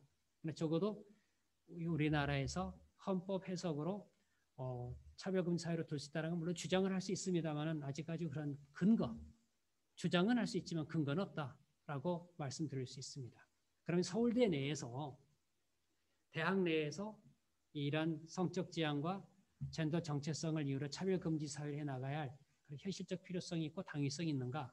그건 이제 물론 입장을 해야 할 겁니다. 그게 입증되지 않는다면 그건 무리할 거라는 이야기고요. 그 다음에 더 중요한 건 그게 들어왔을 때 아까 말한 것처럼 인권센터 규정 등등을 비롯해 가지고 있는 그런 강제성을 우리가 어떻게 할 것인가. 그것도 우리는 생각해야 될 문제라는 거예요.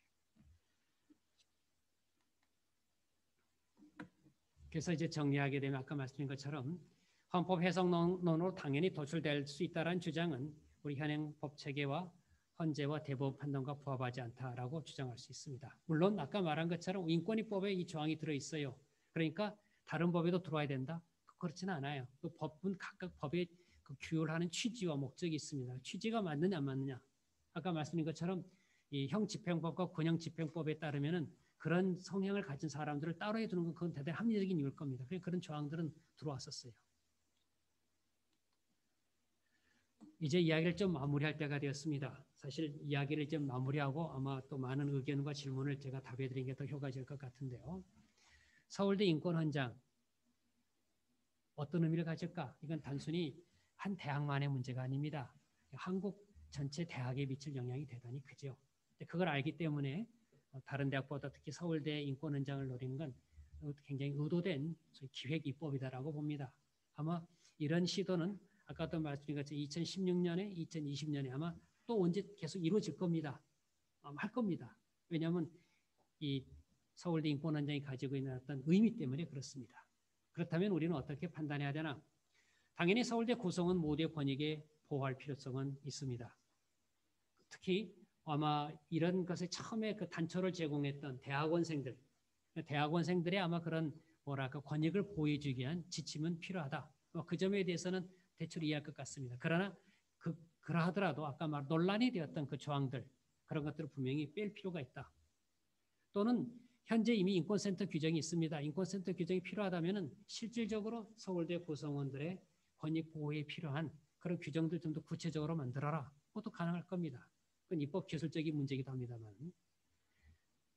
그 다음에 인권헌장 사실 이름 자체가 갖는 대단한 의미도 있습니다만은 장착하겠다 그러면 학문 공동체로서의 서울대 모든 구성원이 공감할 수 있는 인권헌장을 만들어야 될 것이다. 그런 점에서 보면은 정말 아까 말씀드린 것처럼 학문 공동체로서의 서울대가 또 국가적으로나 세계적으로 또 맡을 역할이 있고 또 그러한 일을 해야 될 테니까 만약 필요하다면 그러한 헌장을 만들 수 있을지라도 그건 아까 말한 모두가 공감할 수 있는 그리고 어떤 의미에서는 모두가 정말 안전과 또 행복을 누릴 수 있는 그러한 내용의 인권 헌장이 되어야 할 것이다. 그렇지 않다면은 아까 말한 일부 운동가들의 어떤 하나의 실험 정신으로 만들 수 있는 것은 결코 아니다. 이렇게 마무리 짓고 싶습니다. 일단 이것으로 제 강의는 마치도록 하겠습니다. 고맙습니다.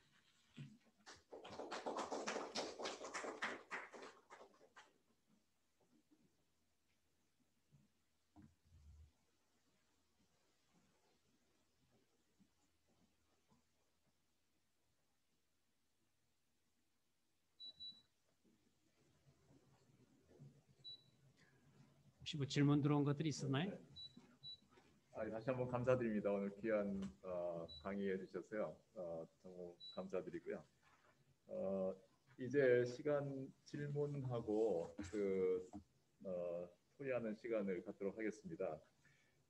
계속 질문이 들어와서요. 제가 한 가지씩 여쭤보도록 하겠습니다. 우선 한 가지는 국가인권위원회법하고 이제 그 법의 적용 범위에 대한 질문인데요. 국가인권위원회법 제4조에 따르면 법의 적용 범위가 대한민국 국민과 대한민국의 영역에 있는 외국인이라고 되어 있는데 실제로 체감되는 영역이 많지는 않은 것 같습니다. 혹시 이 법이 어느 정도의 범위에서 실효성을 지니는지 알 수 있을까요? 이렇게. 네, 국가인권의법은 지금 말씀하신 것처럼 대한민국에 있는 외국인에게도 적용되도록 되어 있습니다. 그래서 실제 그러한 진정하는 것도 있을 수 있고요. 또 그게 허용이 되고 있습니다. 그러니까 지금 인권위가 이제 만약 어떤 일을 하는가 하고 홈페이지 들어가 보시면은 거기 진정된 사건 내용들을 쭉 보시게 되는 대단히 좀 광범위합니다. 그러니까 지금 인권위가 이제 결과적으로 지금 인권위법에 대해서 인권위가 가지고 있는 좀 불만 사항이 몇 가지가 있는 게 뭐냐면은 특히 자기들이 가지고 있는 어떤 의미에서 좀 강제적 권한이 약하다라는 문제를 가지고 있습니다. 그러니까 지금 인권위에서 다루는 사안은 대단히 폭넓습니다. 특히 뭐가 있냐면 평등권 침해되는 그 차별 행위가 있고요. 그거 외에 이제 헌법에서 보장하는 자유권에 침해된 그런 경우에서 그들은 이제 조사도 할 수 있고 또 필요하면 그들에 대해서 이제 뭔가 의견을 조정 의견 낼 수도 있고 공고 낼 수도 있고 때로는 수사 의뢰도 할 수도 있고 고발할 수도 있습니다. 이제 그 이상의 자기들이 좀 권한을 갖도록 요구하는 것은 있습니다. 그래서 이번에 인권위원회가 사실상 기획하고 또 했던 그런 지금 차별금지법 그리고 뭐 평등 및 차별금지에 관한 법률안이 나와 있는 걸 보면은 오히려 그런 조사와 그다음에 어떤 해결의 그런 권한을 강화하자고 하는 것이지 그 외에 나머지 사건에 대해 수용하고 받아들이는 것은 대단히 광범위하게 적용되고 있다 이렇게 설명드릴 수 있습니다. 네, 감사합니다. 그리고 좀 더 덧붙이면 사실 어떤 의미에서는 학교 내에서 발생하는 이런 차별적 행위에 대해서도 국가인권에 사실 진정할 수 있습니다. 또 그렇게 하기도 하고요. 네, 고맙습니다. 또 다른 질문이 있습니다. 이 문제는 조금 법 제정에 좀 관련된 것인데요. 질문이 이렇습니다. LGBTQ들의 불만을 잠재우는 동시에 성적 지향 및 성별 정체성을 법적 권리로 추가하지 않을 방법이 있을까요? 어렵지만 두 가지 조건을 모두 만족시킬 수 있는 제3의 길이 있는지 궁금합니다. 이 문제는 사실 차별금지법 혹은 우리의 인권헌장에서 이 성적 지향과 성별 정체성을 뺀다 하더라도 혹은 그것을 다른 용어로 바꾼다 하더라도 그 인권헌장의 제정을 우리가 찬성해야 될 것인가 하는 그런 문제하고도 관련이 있는 것 같습니다. 네. 좀 어려운 질문 같습니다만은 아마 지금 차별금지법 우리 인권헌장에서 성적 지향, 젠더 정체성을 빼고 하자 그러면 안 한다고 할 겁니다. 왜냐하면 사실 그거에 가장 상징적 의미가 있기 때문이고요. 또 실제 지금 흔히 말하는 것처럼 서울대 인권헌장이 뭐 서울대 버전의 뭐 차별금지법이라는 이야기를 합니다만은 사실 차별금지법에서 여러 가지 한 20몇 개 정도 되는 그런 차별금지 사유가 열거됐는데 그중에 그러면 논란이 되는 성적 지향과 차별 젠더 정체성을 빼고 하자 그러면 뭐하러 이 법을 만드냐 그런 주장까지 할 겁니다. 그만큼 굉장히 강하기 때문에 그걸 빼고 입법하자는 주장은 아마 현실 이루어지지 않을 거라는 말씀 드리고 싶고요. 그렇다면 우리는 어떻게 말할 건가?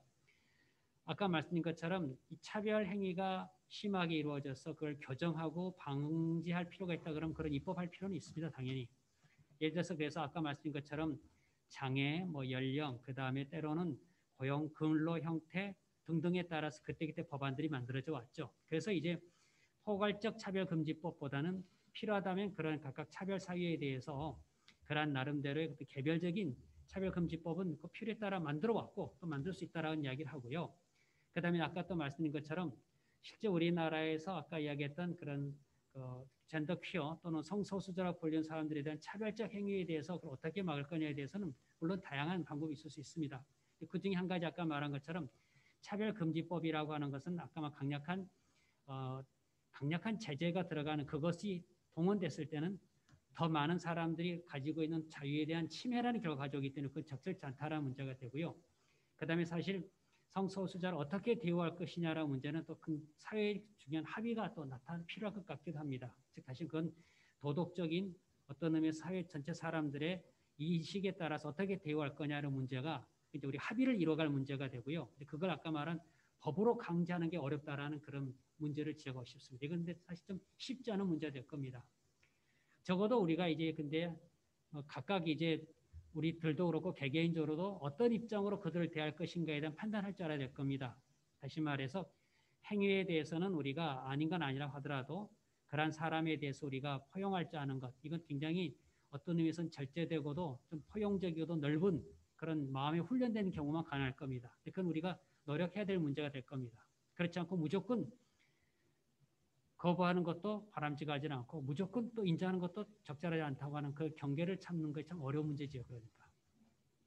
네, 감사합니다. 또 다른 질문 한 가지를 올려드리겠습니다. 질문이었습니다. 혹시 서울대 외에 다른 대학에서 차별금지 조항이 삽입된 인권헌장을 제정하려는 시도가 있었는지 궁금합니다. 이런 질문이었는데요. 제가 아는 바로는 사실 이제 이런 인권헌장과 같은 그런 차원의 규범이 있는 학교는 저는 없는 걸로 알고 있는데요. 다만 이제 대학원생 인권 장전 이런 형태로 이제 몇 개 대학이 이미 갖고 있다고 제가 알고 있습니다. 그런데 그 대학원생 인권 장전에서는 아직 이러한 그 성별 정체성 혹은 성적 지향의 조항이 들어가 있지 않은 것으로 제가 이제 확인을 했었고요. 이에 대해서 좀 어떻게 생각하시는지요? 글쎄 이건 사실 확인의 문제 같아서 다른 대학의 어떤 정확한 그걸 말씀드리기 좀 조심스럽습니다만은 우선 서울대 인권헌장과 같이 어떤 의미에서의 그 좀 전반적인 어떤 권리 목록을 열거하는 이런 모습은 서울대가 가장 먼저 처음이 이루어진 것 같고요. 그 다음에 제가 언뜻 듣기로 부산대 아마 그 대학원 뭐 인권 조립 시설 때문에 좀 나온 것 같기도 합니다. 그 외에 이제 몇몇 대학에서도 보면은 대학원생 인권 그런 뭔가 규정 같은 것도 있고 그거 외에도 이제 각 대학마다 요즘 인권센터 그런 규정을 두면서 거기에 이제 뭐 차별하지 않도록 하는 것을 국가인권위 조항을 그대로 좀 받아들여서 형태를 취하고는 있습니다. 그러나 어떤 의미에서 여기 지금 서울대 인권헌장과 같이 전체 구성원들의 보편적이고도 하나의 그런 근본적인 규범으로서의 위상을 가지려고 하는 그런 시도는 아직 없는 걸로 알고 있습니다. 그러니까 그런 점에서 대단히 이건 좀 의도된 기획 입법이다라고 저는 판단했습니다. 고맙습니다. 네, 한 가지 또 질문이 들어왔는데요. 질문이 이렇습니다. 만약 인권헌장이 통과된 후 구체적인 피해 사실이 생겨 헌법 소원을 제기한다면 승소할 수 있는지 궁금합니다. 또 승소할 경우 헌재 판결에 따라 인권헌장이 폐기될 수 있는지도 궁금합니다. 아마 이건 헌법 소송에 관한 문제 될 텐데요. 아마 헌법 소송이 되면은 국민의 기본권이 침해될 때 특히 국가의 공권력의 행사 또는 불행사에 의한 것이 되는데 이게 지금 서울대 나중에 말한 것처럼 인권헌장 자체로 보면 지금 어떻게 처벌 규정은 들어있지는 않고요. 인권헌장이 그다음 나중에 인권센터 규정 연결이 되는데 거기에 따라서 불이익을 받게 된 건 아마 혹시 염두에 둘 사례가 될 것 같습니다만 이게 이제 아까 말씀드린 것처럼 공권력의 행사냐 아니냐 소위 말해서 그 점에 대해서 좀 논란의 여지가 있을 수 있고요. 다시 말해서 헌법소원에 대해서는 공권력의 그 하나의 행사로 볼 것인데요. 그러나 지금 이게 대학에서 이루어지는 징계 처분을 공권력으로 봐서 헌법소원 갈 건가에 대해서는 아마 좀 다툼 여지가 있고 좀 쉽지 않을 수도 있습니다. 왜냐하면 이제 오히려 그 다투는 방법이 또 뭐냐면 이제 물론 그 전에 구제 절차를 거쳐야 됩니다. 만약 그게 된다 하더라도 구제 절차에 따르게 되면 이제 그 현실적으로 보면은 아마 대학에 대해서 아마 징계를 받아서 분리당했다 그러면 학교에 다툴 거고 혹시 그걸로 자기가 더 다투게 돼서 뭐 어떻게 그런데 그러진 않겠지. 만약 퇴학이 됐다든지 그런 경우 대단한 신분 변화가 되면 아마 행정소송을 제기할 수 있겠다. 서울대학은 일종의 국립법인이니까 그렇게 행정소송을 제기할 수 있다. 그렇게 됐을 때 이제 법원에 의해서 재판을 받게 되면 원칙적으로 또 법원에 소송이 된 사건은 원칙적으로 또 헌법소원 대상이 되질 않습니다. 그러니까 아마 현실적으로 좀 쉽지 않을 것이다라고 생각이 들고요. 물론 그 외에 아까 말씀드린 것처럼 다른 방법으로 혹시 뚫을 수 있을지 모르지만 지금 예상되기로는 좀 쉽지 않을 것이다 생각이 됩니다. 네, 감사합니다. 한 가지 질문을 더 드리고 싶은데요.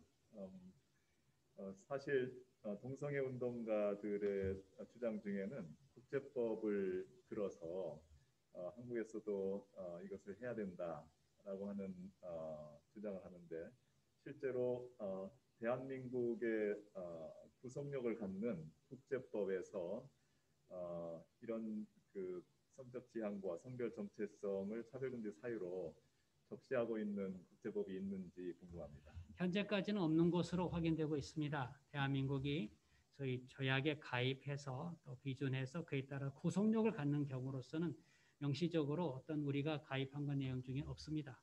사실 연구 보고서에 보더라도 그런 건 없고 일반적인 논의와 특히 유럽 인권 헌장 등 규약 등을 내세우긴 합니다만 우리와 직접 관련되지는 않고요. 그래서 다시 말해서 현재까지로서는 대한민국이 어떤 구속력을 받고 있는 국제법 또는 국제 어떤 규범에 의해서 우리가 그런 성적 지향 등을 차별해서 안 된다라고 주장할 수는 없습니다. 다만 아까 말씀드린 것처럼 지금 그래서 그쪽 진영에서 노력하는 건 뭐냐면은 이런 야카르타 원칙을 비롯해가지고 계속적인 하나의 관행을 만들려고 합니다. 그래서 그 관행을 만들게 되면은 흔히 말 소프트 로라 해가지고 그게 오래 쌓이게 되면 그 자체가 구속력을 갖는 것으로 하려고 하고 있어요. 그 외에 나름대로 이제 해석을 그러니까 소위 말해서 차별금지 사유로 열거되는 몇 가지 인종 그다음에 언어 그중에 성할 때 이 섹스 이것을 마치 젠더로 해석하려는 시도를 많이 했습니다만은 적어도 그 점에 대해서는 전체적인 뭐랄까 설득력 갖고 있지는 않고요. 주장은 합니다만은 현재 그런 논거를 갖고 있다 할 수 없고 또 아까 말한 구속력 있는 국제 규범이 아직 있지는 않습니다. 네, 고맙습니다. 제가 드리고 싶은 질문이 있는데요.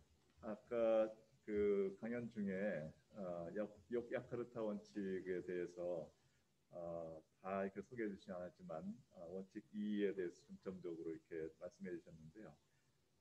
야카르트 원칙이 그 제정했던 사람들이 어떤 그룹을 공식적인 그룹을 갖고 있었나요? 아니면 그냥 그 백그라운드가 다른 사람들이 모여서 그걸 제정하게 됐었나요? 그 사람들 구성을 보면은 좀 다양한 사람들이 모였습니다. 크게 부류로 따져 보면은 UN 그런 기구에 종사했던 사람도 있고요. 그 다음에 좀 국제법에 상당히 전문가도 있었고, 그 다음에 그런 성소수자의 운동가들이 중심이 돼서 모였습니다. 적어도 그 점에 합의를 해서 모인 사람들인데, 약간 좀 재밌는 건 뭐냐면 의도적으로 제3세계에서 모였습니다. 그러니까 흔히 말하는 것처럼 그들이 주장할 때 주로 앞섰던 소위 말하는 유럽이나 미국 쪽이 아니라 일부러 그 제3세계 처음에는 제가 언뜻 듣기로는 이제 아마 남미 쪽에서 하려고 했나 그게 좀 안 돼서 아마 아시아 쪽에서 해가지고 인도네시아 그쪽에서 모이게 됐고요. 그 다음에 거기 보면 또 대표로 해당된 사람들 의도적으로 바로 그러한 제3세계 사람을 내세웁니다. 그래서 이제 그들이 나중에 이제 인도네시아 거기서 야카르타라는 데 모여서 같이 며칠 동안 하면서 합의안을 만들었고요. 그 이제 주도해서 만드는데 그 이제 공식 발표는 어디서는 스위스에 가서 했습니다. 마치 그 국제기구 앞에서 가서 딱 이렇게 마치 공적인 느낌을 주기 위해서 이렇게 발표를 하기도 했었는데요. 그렇지만 중요한 것은 그들은 그 분야에 있어서의 전문적인 활동가라고 소개되고 있습니다만은 어떤 대표성을 갖고 있지는 않기 때문에 어떤 그들이 어떤 소위 국제적인 어떤 소위 법적 근거는 전혀 없어요. 그냥 자기들끼리 모였을 일종의 선언서 성격에 해당되는데 그걸 이제 네이밍을 아까 말한 프린시플이라는 용어를 썼습니다. 이 프린시플이라는 말은 우리가 학문하는 사람적인 프린시플 그런 굉장히 구속력 있고 권위 있는 걸로 받아들일 수밖에 없습니다. 근데 그런 용어를 썼어요.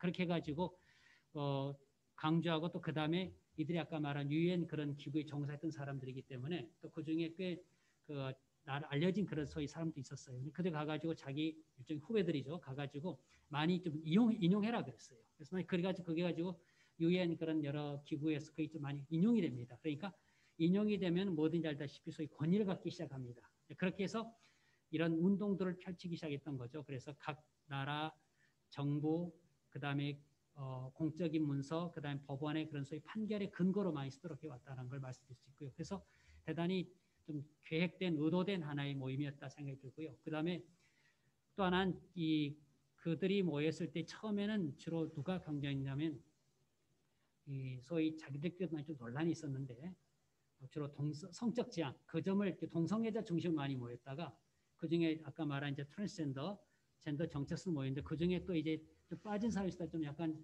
불만인 사람이 있었습니다. 뭐냐면 나머지 그 성소수자들 또 이제 빼놨다라는 거예요. 그리고 자기들 그들도 보면 좀 약간의 그들 중에 좀 다수가 있고 소수가 있어가지고 논란이 좀 되긴 했었습니다. 하여간 근데 점점 그들이 처음엔 LGBT라고 부르다가 그다음에 점점점 넓혀가지고 Q, 그다음에 I, 그다음에 A, 그다음에 점점 뒤로 막 글자 늘려가기 시작했죠. 그러니까 그만큼 더 많은 그 소수의 소수를 규합해 나가는 그래서 마치 그런 꽤 많은 다수의 어떤 목소리인 것처럼 많이 노력하고 있는 사실입니다.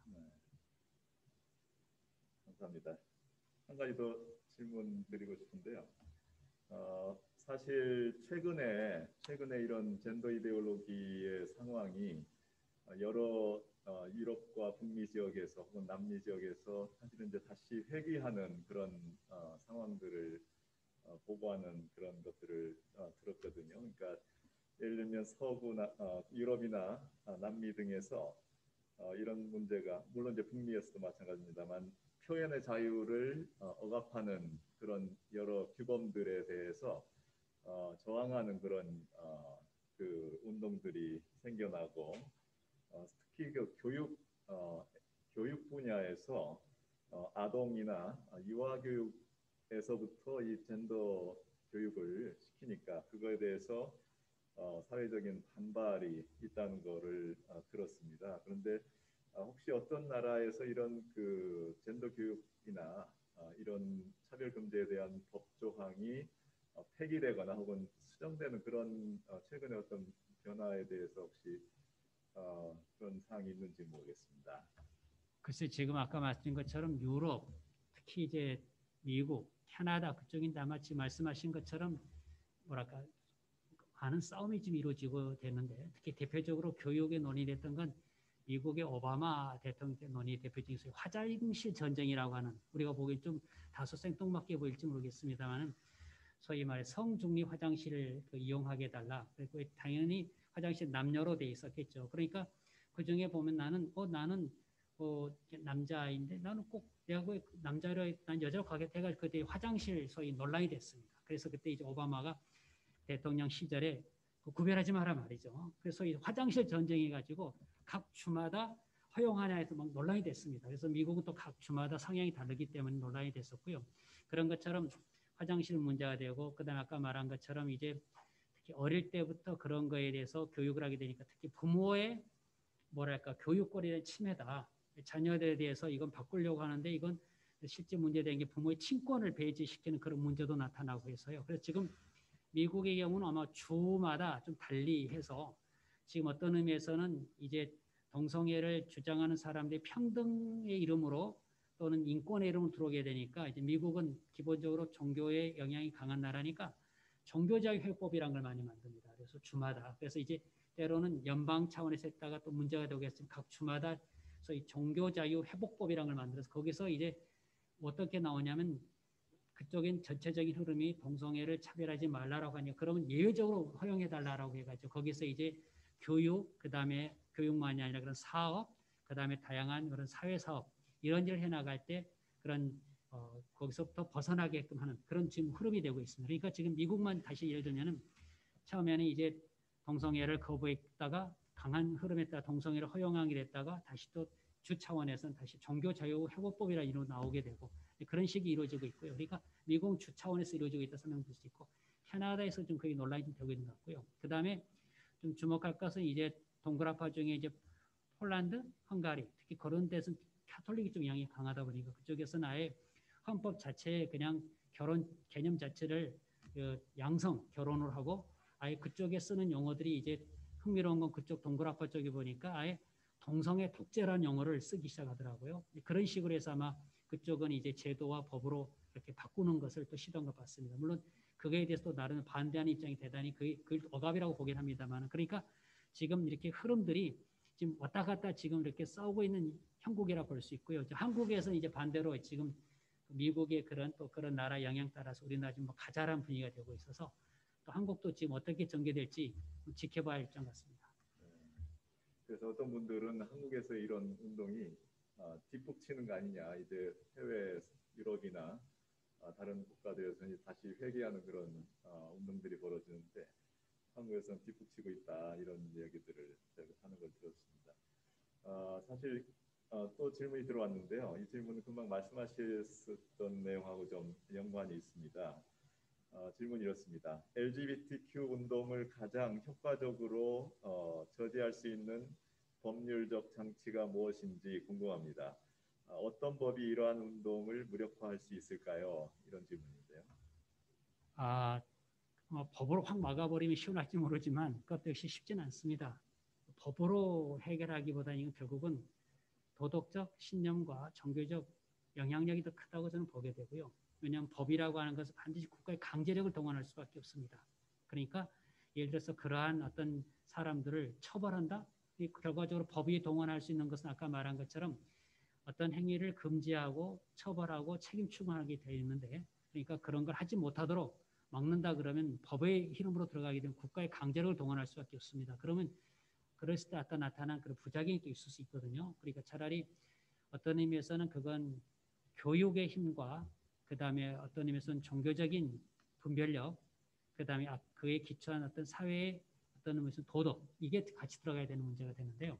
잠깐 좀 부연 말씀드리면은 이 법과 뭐든지 어떤 규범을 동원할 때는 처음에는 이 법이 가장 효과적으로 보입니다. 가장 직접적이고 효과적이니 그러나 이 법보다 사실 더 강한 건 이제 도덕인데요. 도덕도 보면 사회 도덕이 있고 종교 도덕이 있고 개인 도덕이 있을 수 있는데 결과적으로 법과 가장 밀접한 건 사회 도덕과 그다음에 사회 도덕을 뒷받친 종교 도덕이 될 수 있습니다. 그래서 우리나라에 있어서 아까 말씀드린 것처럼 어떤 그런 LGBTQ 등등에 대해서 대응해 나간다 그러면은 이게 과연 건강하고 좋고 바람직한 것인가에 대한 명확한 이해가 필요합니다. 그건 교육이고, 그건 의학적인 교육이고, 아까 말한 도덕적인 교육이고, 그다음에 정신 그런 관련된 그런 올바른 인식을 위한 교육이 필요할 것이고, 그에 따른 아까 말한 이제 선택 판단할 수 있는 그런 소위 도덕적인 힘, 아까 그게 이제 대부분은 종교적인 사실 우리나라는 이제 기존에 유지했던 어떤 유교 같은 그런 것도 사라져버린 가운데 어떤 면에서는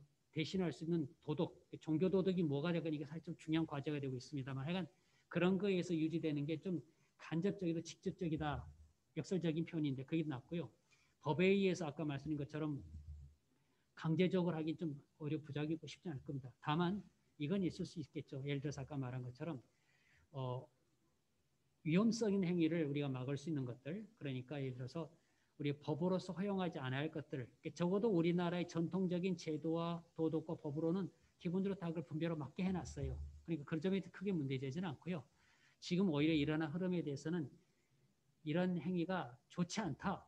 어떤 해로움이 있다는 걸 정확하게 알면 그래서 우리가 요즘 말하는 왜 정치적인 올바름, 피스란 말 쓰는 것이 있다면 그게 아니라 오히려 의학적인 올바름, 그죠? 그런 거 과학적으로 정확하게 알면은 그거에 대한 혼동하지 않을 겁니다. 그래서 오히려 그 말이 다소 좀 요구됐던 그 답에 대한 시원함이 떨어질지 모르지만 법으로 해결해 나가는 건 오히려 좀 부작용이 있다라고 이렇게 말씀드릴 수 있습니다. 네. 감사합니다. 많은 또 질문이 있으실 텐데요. 정말 이런 인권 헌장 문제 혹은 사회적인 국가적인 차별금지법의 문제가 지금은 이것들이 어떻게 진행되고 확장이 되어서 우리들의 표현의 자유 그리고 삶에서 여러 가지 자유를 빼앗아갈지 참 우려가 되는 바가 많습니다. 특히 금방 PC 문제를 말씀하셨는데 정말 우리의 그 말 자체를 규제하고 마치 언어 검열하는 그러한 사회가 되는 그런 현상들을 사실 우리가 이제 보지 않습니까? 얼마 전에도 미국에서 하원 의사당에서 이번 회기가 개원할 때 어떤 특정한 표현을 쓰지 말아라. 뭐 boy, girl도 쓰지 말아라. child라고 써라. 뭐 he or she 같은 이런 대명사들을 그것에 다른 젠더를 가진 사람들에게 쓰지 말아라. 이런 식의 이제 언어 검열까지 하는 그런 식의 변화를 보면서 참 이것이 얼마나 중요한 문제인가 앞으로 더 노력을 해야 되겠다는 생각을 관심을 가져야 되겠다는 생각을 많이 하게 됩니다. 오늘 짧은 짧은 강연이었지만 정말 많은 거를 배운 것 같습니다. 앞으로 또 기회가 되면 또 모셔서 또 많은 것도 배우고 싶고요. 오늘 수고해 주신 문성필 교수님께 감사드립니다. 그럼 이로써 오늘 세미나를 마치도록 하겠습니다. 감사드립니다. 예, 고맙습니다.